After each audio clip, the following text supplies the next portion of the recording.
Halo brother, menyambut kehadiran iOS 17 yang dirilis pada tanggal 5 Juni di event WWDC 2023, iOS 17 ini tentu nggak sabar pengen lo dan pengen gua coba. Nah di video kali ini gua akan coba ngasih tips persiapan gimana caranya install iOS 17, dan barangkali lo pengen coba untuk install versi betanya, nanti akan gua coba demokan dan ilustrasikan dalam video ini. Mudah-mudahan bisa ngebantu lo yang pengen coba-coba dan cicip-cicip iOS 17 lebih dahulu.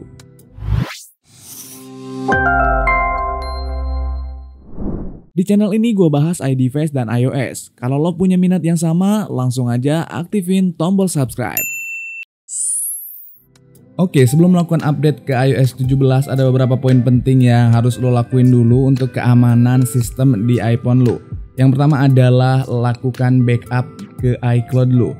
Yang pertama kita lakukan backup dengan masuk ke setting, pilih akun iCloud-nya, lalu kita lakukan backup di sini. Pastiin untuk backup disk iPhone-nya itu hidup atau aktif toggle-nya. Lalu setelah aktif atau hidup, kita lakukan juga backup dengan mengklik tombol backup now. Ini akan mengamankan data-data kita ke iCloud, barangkali ketika update nanti ada terjadi masalah di sistem, data kita udah aman dan diamankan terlebih dahulu.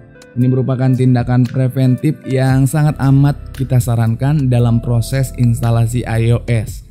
Setelah backup selesai, nanti yang kedua adalah proses kita cek juga bagaimana kesiapan atau space yang ada di iPhone storage kita. Kita tinggal masuk ke general, lalu masuk ke iPhone storage, dan kita harus mengecek sisa storage di iPhone kita. Jadi estimasi atau idealnya sebuah iPhone itu punya space 2 kali dari size update-nya, dari size update iOS-nya.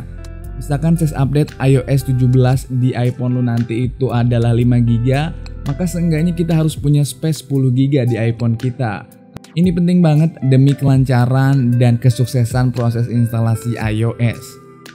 Selain melakukan backup iCloud dan ngecek storage, hal penting lainnya yang nggak boleh diabaikan adalah kita harus ngecek juga kapasitas baterai yang tersedia sebelum melakukan install di iOS 17. Jadi pastiin baterai yang tersedia di iPhone lo minimal punya daya sekitar 50%. Ini langkah-langkah antisipatif, barangkali waktu proses instalasi nanti iPhone-nya malah mati, malah jadinya bisa boot loop atau bahkan error-error yang lainnya. Itu sangat bahaya banget. Jadi ketika iPhone lo lagi lowbat, pastiin lo lakukan dulu charging sampai minimal 50%. Kalau memang sudah di atas 50% relatif aman. Dan kalau memang ada kendala di baterai yang boros atau mungkin bocor, sebaiknya sambil dicas aja juga nggak apa-apa, nggak ada masalah.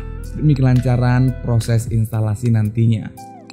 Lalu poin terakhir yang nggak kalah penting juga sebelum melakukan update iOS adalah pastiin jaringan WiFi di area lo, di rumah lo, di tempat lo itu cukup kencang dan stabil. Ya walaupun nggak kencang, minimal bisa stabil lah. Ini akan sangat berpengaruh banget pada proses instalasi. Kadang kalau jaringannya kurang bagus, jaringannya lemot, itu kadang-kadang error di tengah dan kita harus ngulang-ngulang untuk melakukan proses instalasi, sehingga tentunya bisa menghambat kelancaran proses instalasi iOS 17 nantinya. Jadi pastiin WiFi-nya kencang dan stabil. Oke, sebelum Apple merilis secara resmi iOS 17 ke publik, tentu Apple juga akan mempersiapkan untuk versi developer beta dan versi public beta. Untuk versi developer beta akan dirilis bersamaan dengan Apple Event WWDC di tanggal 5 Juni, sementara untuk public betanya akan rilis sebulan setelahnya atau lebih tepatnya nanti di awal bulan Juli. Nah, buat lo yang pengen coba untuk melakukan install versi beta atau versi public beta, lo bisa ikutin langkah-langkah ini. Yang pertama untuk versi beta dulu, lo tinggal masuk aja ke webnya, linknya ada di deskripsi, lalu lo lakukan sign up. Kalau lo belum punya akun Apple ID, kalau lo udah punya tinggal klik aja sign in, lalu tinggal ikutin aja prosesnya. Dan kalau lo udah berhasil sign in untuk developer beta, lo tinggal masuk ke menu setting, pilih general, pilih software update. Lalu di sini aktifin untuk update developer betanya. Tinggal diklik aja. Nanti otomatis setiap ada updatean dari developer beta akan muncul di menu update ini. Dan satu hal yang perlu tahu, kalau lo pengen nikmatin, ngikutin dan dapat update untuk versi developer beta ini, lo harus berlangganan dengan biaya kurang lebih $99 per tahun atau kalau dirupiahin sekitar 1,3 sampai 1,4 jutaan per tahun. Nah, kalau pengen yang gratisan, kita bisa beralih ke solusi yang kedua dengan menggunakan public beta, walaupun memang rilisnya agak sedikit terlambat kalau dibandingin dengan developer betanya. Buat install public beta, lu masuk ke webnya, linknya juga udah ada di deskripsi, lu tinggal cek aja. Lalu di sana kita harus sign in atau sign up sama kayak developer beta. Setelah berhasil sign in, kita diminta untuk mengisi sebuah pertanyaan yang berupa formulir untuk mengisi data diri dan identitas. Tinggal ikutin aja prosesnya sampai selesai. Habis itu nanti jangan lupa aktifin juga untuk update public betanya. Masuk menu setting, masuk ke general, pilih software update dan aktifin untuk public betanya. Secara otomatis kalau ada update terbaru nanti akan muncul di menu update ini juga. Mirip-mirip developer beta, sama aja. Cuman bedanya ini public beta, kalau yang tadi di pertama itu developer beta. Nah, menurut gua buat lo yang pengen coba-coba iOS 17 baik public beta atau developer beta, sebaiknya lo jangan install di device yang lo pakai sehari-hari atau device utama lo.